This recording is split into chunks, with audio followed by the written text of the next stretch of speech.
Welcome to Food for Thought, the place to explore, celebrate, and manifest a life motivated and defined by unconditional compassion and optimal wellness. My name is Colleen Patrick-Goudreau, and I'm your host. I'm the author of several books on living healthfully and compassionately. You can learn more about who I am and what I do by visiting my website, joyfulvegan.com. You can also join thousands of people whose lives have been changed by the 30-Day Vegan Challenge. You can get yourself on board with the book and the online program today at 30dayveganchallenge.com. First announcement, Canadians, the 30-Day Vegan Challenge is now on Amazon.ca. So go to Amazon.ca, type in 30-Day Vegan Challenge, and you can get the book shipped to you. And I believe it's free shipping as well. Please write a review over there as well. And of course, everyone, please write reviews over at Amazon.com. And thank you for also writing a review on iTunes for this podcast. Today's topic is Stage 7, Communication, Finding Your Voice, Owning Your Values Without Apology.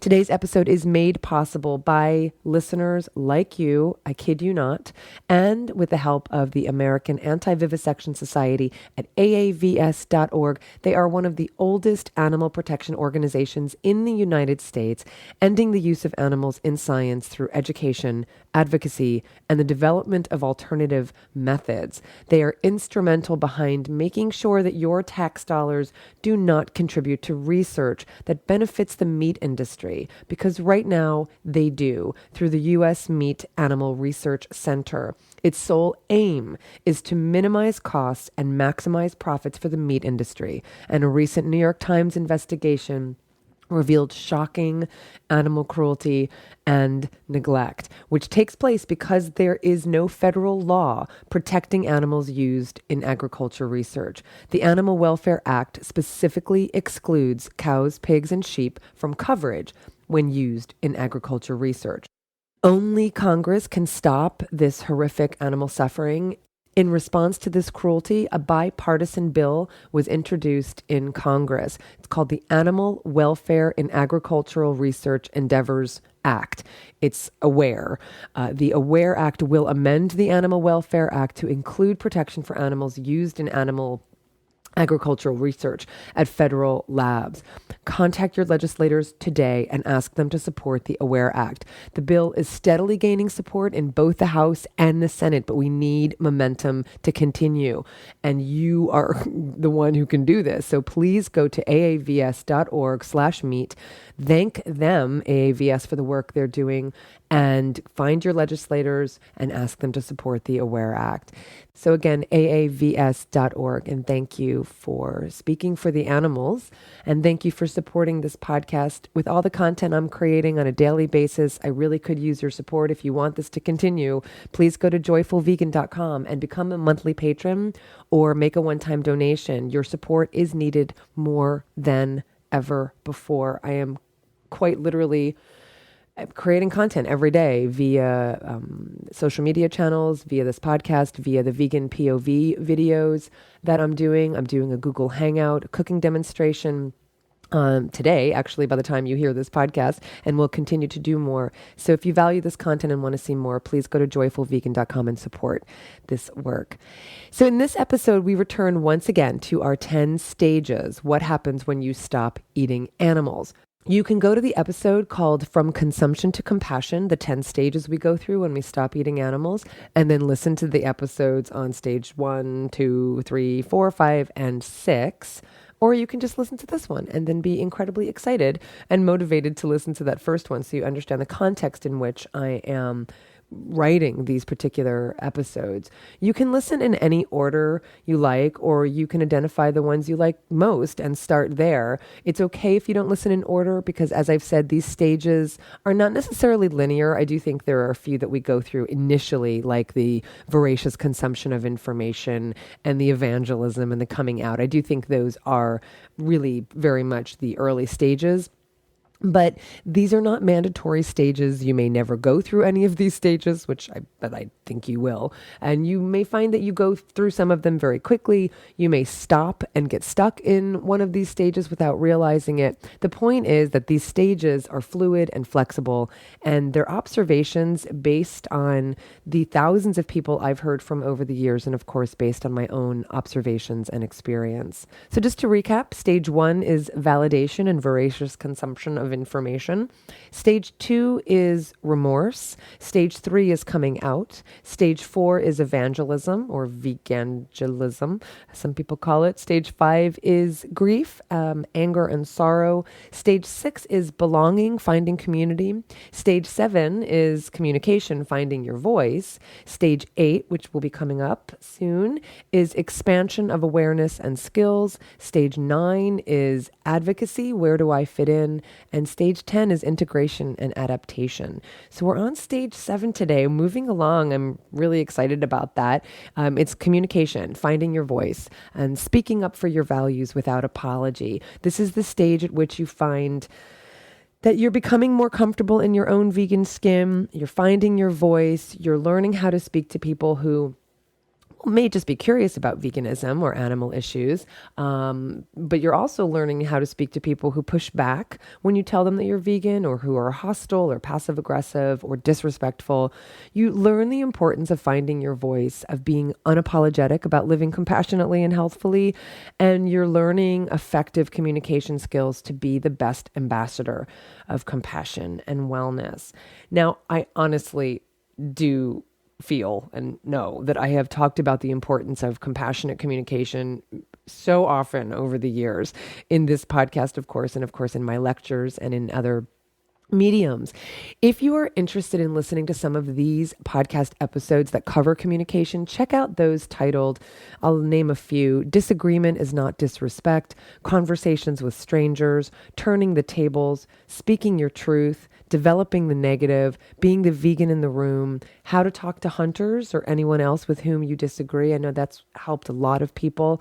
Advocating for animals in social media, I Don't Eat Fake Meat, An Etymological Appeal to Living and Speaking Compassionately. The Vegan Police, Speaking Up for Animals Without Speaking Down to People. Well, I named more than I thought I would, but these are all going to be included in the show notes at joyfulvegan.com for this episode. And remember that if you are a patron, you get the transcripts to all of these episodes, to every episode. So if you would like the transcripts and actually see these episodes in writing, become a patron, a supporting member today. Now, also in SoundCloud, which is where I'm also hosting these podcast episodes. You know, they're hosted all over the web. They're hosted on iTunes, of course, and Stitcher, etc. But they're also hosted on SoundCloud. And in SoundCloud, you can find that through joyfulvegan.com. We've created playlists based on topics. So you can find all of these episodes in a playlist that's specifically on compassionate and effective communication. So you can go to joyfulvegan.com and find that. So with all of these episodes on communication, what stage 7 is about is here to say this is a real stage. This is a real experience that people go through learning to communicate effectively. I think it's vital if we want to be ambassadors for compassion and wellness. We do experience pushback sometimes. Sometimes we do get hostile comments. Sometimes we just get a lot of questions, which is great. It's not a negative thing. Sometimes we get stupid questions and we get stupid jokes. And sometimes we just get the same questions over and again. And sometimes we experience people being defensive. So we need to learn to find our voice and be able to express ourselves and our desires, our needs, our wants, our values in a way that's productive and effective and compassionate. So even though I encourage you to go listen to those individual episodes, I thought what this episode would be for you in stage 7 is a summary of all these different communication skills I've talked about in all of these different episodes and through all of these years. So this episode and a second one that will follow, part 2, is 10 strategies for effective, compassionate communication. I have to break it up into 2 parts because there's so much to say on this topic, but I want to make sure that you have this podcast and part 2 as a reference to look at again and again, and I have to break it up. So I'm going to start with the first 5 strategies in this episode, and then in a subsequent episode, which will follow this one, I'm not going to make you wait, we will do the second 5. Now, of course, these skills are useful in every area of our lives. These are not just for vegans. I could probably repurpose all of this content so it's just for just the general public. So these will help in every area of your life. But the context in which I'm sharing this information is, of course, as a vegan, as someone who is aware that this issue is a sensitive one in our society, sensitive because it can make people defensive and emotional, and irrational, and fearful. And I'm sharing it also as an advocate, as someone who strives to be a voice for animals, a voice for compassion. It's true that not everyone who is vegan is an advocate. I know there are people who eat plant-based or who consider themselves vegan, but who just don't consider themselves advocates.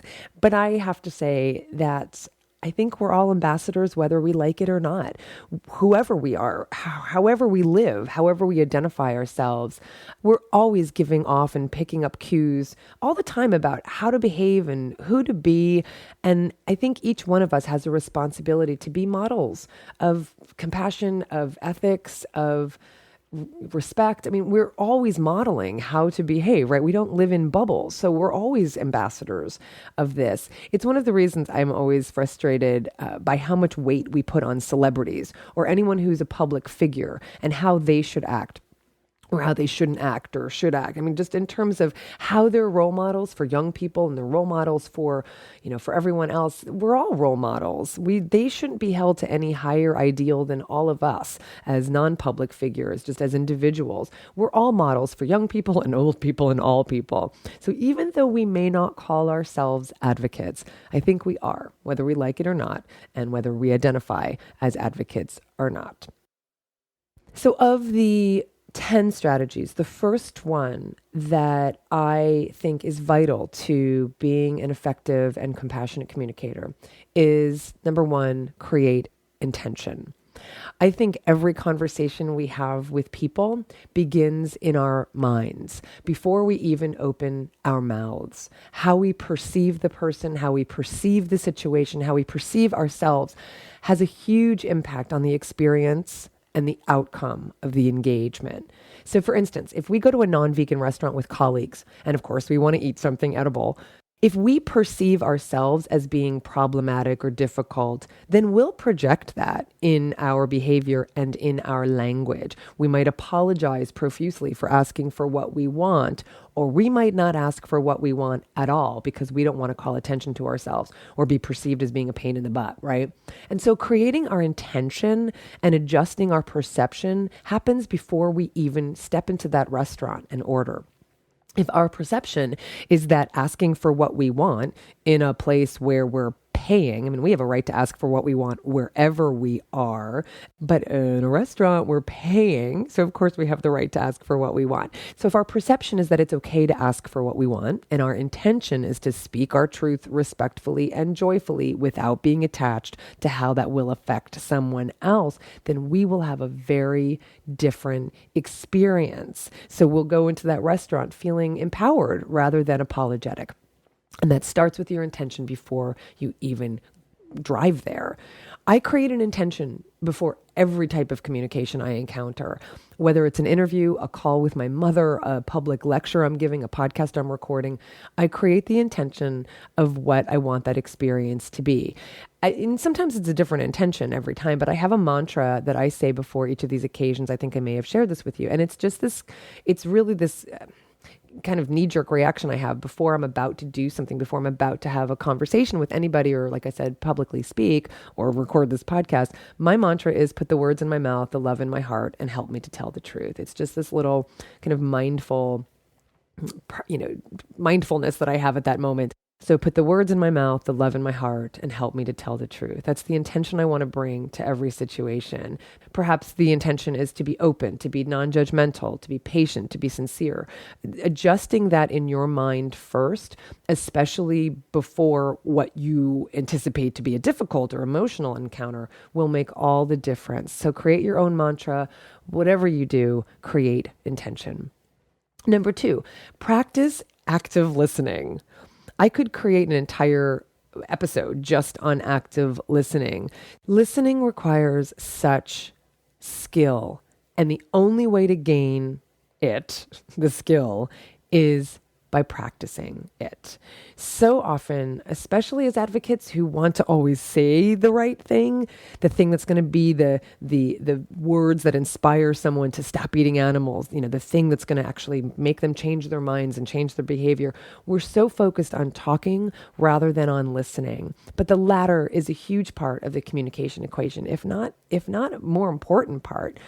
Active listening means, as you guessed, actively listening, fully concentrating on what is being said rather than just passively hearing the message of the speaker. Hearing is one thing, listening is another. So here are some ways to practice active listening. I have to create another list because we're in 1, 2. Now 2A is facing forward. I think I've talked about this before. This is a principle that David and I use in our own relationship, and we were inspired by Japanese tea ceremonies. The idea is to just be fully engaged with the person you're communicating with, looking them right in the eye. No daydreaming, no texting, right? No checking email, no doodling. Even when you're in a lecture hall, or you're listening to a professor, or even the radio, if you're listening to a radio show or a podcast, when you're sitting there doodling and writing and sketching or even taking notes, all of that can distract us from what's being said. We're better able to retain what's being said if we're just focused on what is being said. Not only if you're in a classroom situation, or of course, when you're talking to someone, is it rude to be distracted? I'm shocked.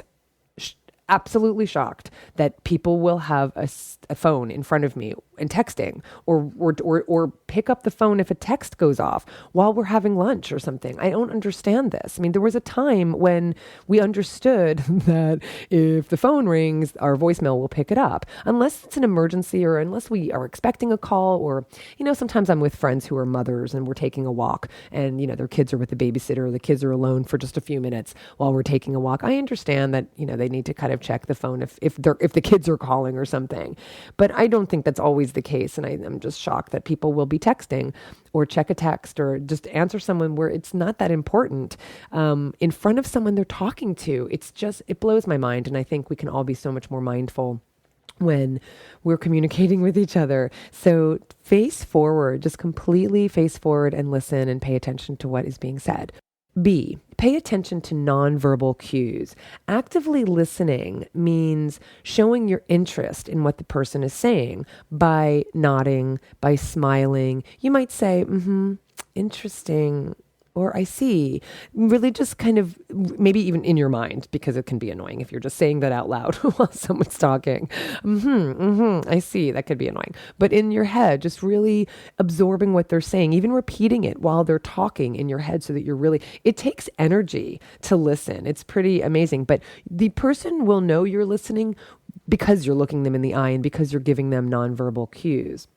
But we have to pay attention to the nonverbal cues we're giving as well. Whether we're listening or talking, our body language has to match our words. Now, you remember in the episode called How to Talk to Hunters, I talked about how I chose my body language very intentionally, that when I was standing there watching these people shoot doves, and I wanted to be there in a place of non-judgment, I very purposefully kept my hands at my sides or behind my back, in the sense that my body language was very open. I didn't stand there with my arms crossed. And that's obviously such an obvious type of body language that speaks volumes, right? Have you ever said, I'm not angry, while standing there with your arms crossed and your fists clenched, right? So we have to make sure that our intention and our words match our body language, because ultimately our body language will reveal the truth. So being present is about paying attention to what the other person is saying or doing, but it's also paying attention to what we're saying and doing. C, don't interrupt. Often, we are so eager to get out what we want to say when we're hearing, so someone else is talking and we're just thinking about what our response will be. And of course, that means we're not fully taking in what they're saying, but it also means that we may interrupt and jump in. when they're in the middle of speaking. Let the person finish fully. And even when they're done, we can say, were you finished? I would, love to respond to that. I mean, it doesn't have to be that formal every time, but, let them finish fully. Don't interrupt. From an advocacy or vegan perspective, sometimes we get questions or reactions we think are silly or annoying or just plain stupid. That's what our perception is. Such as, but plants have feelings too. Don't you care about the plants? And if we're not paying attention, if we're not really listening to what's underneath that question, then I think we wind up speaking to the surface rather than to the depth. In other words, really, really listen to what's being said underneath what's being said. What are they really saying? What are they really asking? In this example, I think what they're really saying when they're asking about if potatoes cry, I think what they're really saying is, how crazy is this vegan thing? How far does compassion go? Or how far does this compassion for animals go? Where do we draw the line? Can I do this? Is this realistic? Is this something I can do? I think that underneath what we say is the truth. And especially when it comes to silly questions or passive aggressive remarks, I think what's underneath them is genuine concern or even fear. If someone asks you where you get your protein as a vegan, really listen. I know it's tempting to be like, oh my God, I can't believe I got the protein question again. But really listen to what they're saying. You can also ask them back, is this something you're afraid of not getting? Right? So find out, go underneath, ask them what's underneath that. Why do you ask that? Is that something you've been concerned about? Or why do you ask that? What experience have you had that made you ask that? So really go underneath it, as opposed to just being like, oh my God, really another protein question? Their answer may surprise you. So listen to it. So that's number 2, is actively listen. Number 3 is ask questions. So I touched on this a little bit in number 2. Asking questions is a powerful way to engage with someone that you're communicating with. It also makes them feel really special and important and heard. And again, from an advocacy standpoint, we don't always have to have the answers. We put all this pressure on ourselves to have exactly the right answers. You've heard me say this in lectures I've given, that we feel like we have to have advanced degrees in nutrition and history and psychology and anthropology and philosophy and the culinary arts. We're so eager to make sure that we have all the answers to say just the right thing to wake people up. And of course, I think having information is important. Of course I do. But I just don't think we always have to have all the answers. And of course, I don't think we have to have advanced degrees in all of these disciplines. Sometimes it's appropriate or effective to say something like, can you tell me more about that? Or, I don't know, tell me, someone tells you they're a hunter. Of course, we want to just immediately think, oh my God, this person isn't like me. This person isn't me. We don't share anything, but you probably do. And so probe a little bit. What was it like? What was that like when you killed your first animal? Like, ask them and find the common ground, because I bet they will tell you it was really hard. And I bet you'll find a common ground of compassion. I mean it. If someone says, I don't know, I could never give up steak, or I could never give up whatever, ask them why. Why? What are you afraid of? Or I can never be vegan. Why? What are you afraid of? Or why? Why? Why do you think that? Ask them questions. If someone just spews nonsense, okay, this also happens a lot when it comes to the nutrition. When someone spews some nonsense study that they're quoting, which we all do because we hear these sound bites, you can be confident enough to say, I haven't heard about that. Can you tell me more? Or, I don't think that's really true. Can you send me that information? And we've talked in that episode, of course, I need to include this in our communication playlist, is, are you serious? When someone asks you something that might be so ridiculous that they're not even convinced it's a valid question, you can say to them, are you serious? Like, do you really want me to answer that question? Or if someone says something, you can say, well, what do you think? What do you think? Right? So ask questions. I think it's a really powerful strategy for effective communication. Number 4, have a sense of humor. we have to laugh at ourselves. It's especially helpful when someone makes a silly joke at our expense, or when we perceive someone making a silly joke at our expense. This issue, violence against animals, is a very serious issue. And as such, it can make people uncomfortable. And one of the ways people deal with discomfort is by making jokes. So it might seem insensitive to you, and it might very well be, but underneath that joke or that insensitive comment, it might just be that they don't know what to say and they don't know how to respond. So again, even though this is a very serious issue, violence against animals and animal abuse and animal torture, it's a very serious issue. There might be a time when we say, like, that's not funny, that's not funny. But I think there might be other times when we have to laugh at something stupid someone says. It also shows that being vegan and standing up for what you believe in doesn't mean you have to take yourself seriously all the time. It doesn't mean that this issue isn't serious. I'm not saying laugh at animal violence. Of course, I'm not saying that. But levity can lighten up the most tense situations. So find a sense of humor. Have a sense of humor. Number 5, know where you end and another person begins. Speak your truth without being attached to how your truth will affect another person. You've heard me say this before, and I have to say it again, and this has to be one of the strategies that we really internalize. We need to learn to speak up for what we believe in without being attached to how that will affect another person. Also, let someone else have their say without it rocking your boat, because often we want to be able to say something and people not go into a tizzy. Well, we have to do the same thing. Sometimes people say things to us and we go into a tizzy, and we haven't created that line, right? So we need to know where we end and another person begins. And I do think it's really helpful if we go back to previous episodes in which I talk about this, in which I talk about speaking up for yourself without apology. It's covered in so many episodes. So I want to say a little more about honing our communication skills. First, I want to give a shout out to Piedmont Farm Animal Refuge. You know how strongly I feel about celebrating and supporting animal sanctuaries. Piedmont Farm Animal Refuge, also known as the Refuge, they were founded in 2012, and they're located in North Carolina, just 20 minutes from downtown Chapel Hill. Go to piedmontrefuge.org. Their website is absolutely gorgeous, and I cannot wait to go to their sanctuary. Not only are they saving individual lives, but they're giving us as advocates the opportunity to tell the stories of the individual animals who are ambassadors of entire species. Telling the stories of rescued farmed animals is really related to one of the upcoming communication strategies in the next episode.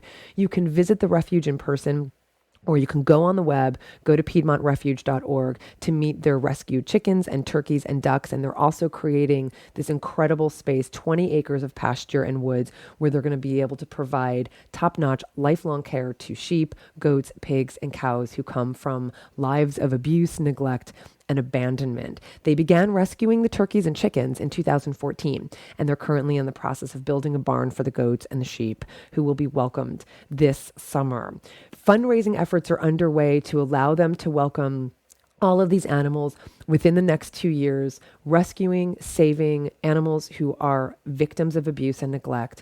So with your help, they can do this. Go to piedmontrefuge.org, support their work, become a member, sponsor one of their animals. Right now they have chickens and turkeys. You can sponsor, display their photo, tell their names, tell their stories to people in your lives, and it will make such a difference in terms of communicating these issues to people. So go to piedmontrefuge.org.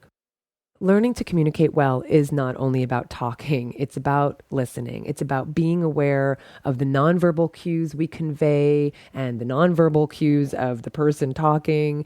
It's about knowing when to speak and knowing when not to speak.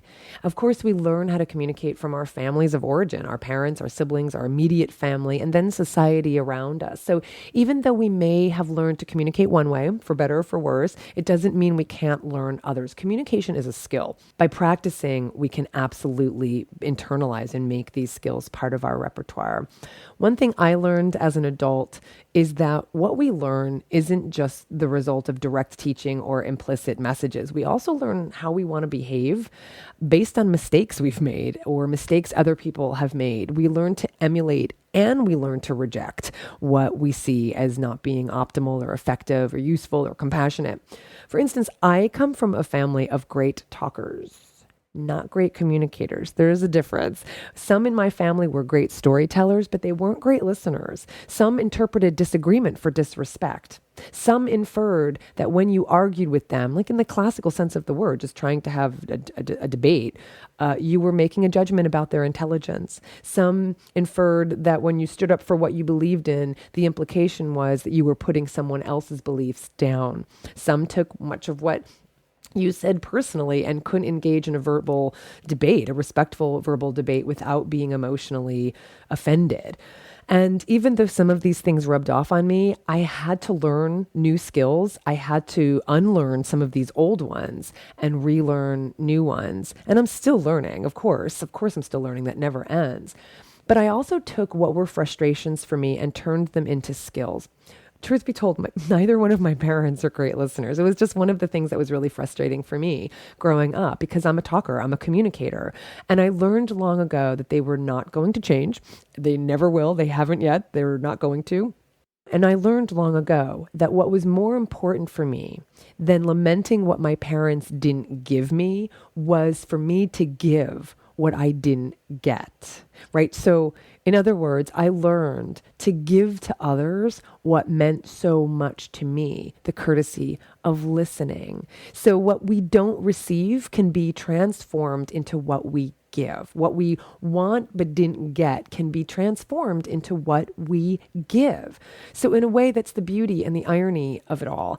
Them not being good listeners, me perceiving my parents as not being good listeners, or at least listening in the way I needed them to, made me aspire to be a good listener. So lemonade can be made from lemons. That's the idea.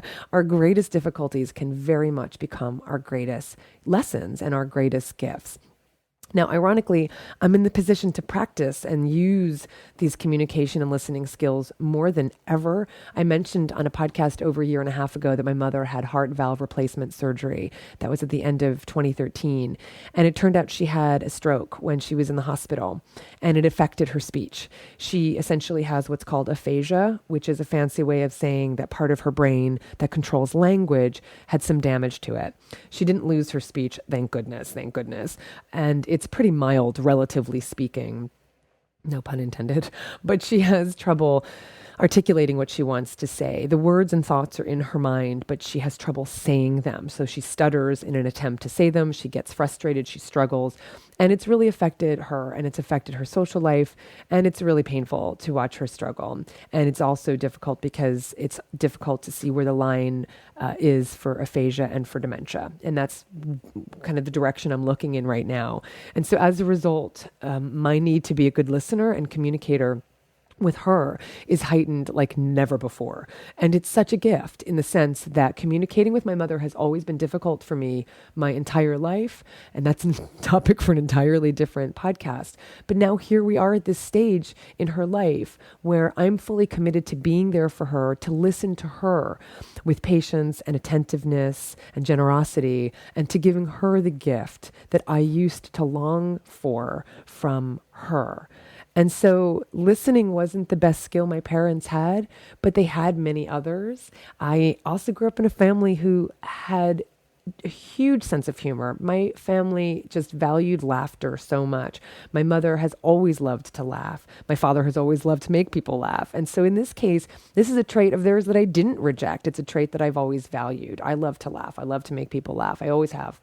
And I really appreciate how having a sense of humor can get you through the toughest of times, elevate the best of times, and provide a salve for uncomfortable moments. And so what I share with you about being a good communicator, being a good listener, finding a sense of humor is what I've learned from interactions, from observations, and from my intuition. So take what works for you and leave the rest, and whatever works for you, practice. Please share your own strategies over at this episode's page at joyfulvegan.com, and stay tuned for part 2 coming up in the next episode of Food for Thought. Thank you again for your support, for listening. Thanks to AAVS at aavs.org for their support. Thank you also to Piedmont Animal Refuge. Go to piedmontrefuge.org. And thank you to all of you listeners for supporting this podcast and for speaking and listening for the animals. On their behalf, this is Colleen Patrick-Goudreau. Thanks for listening.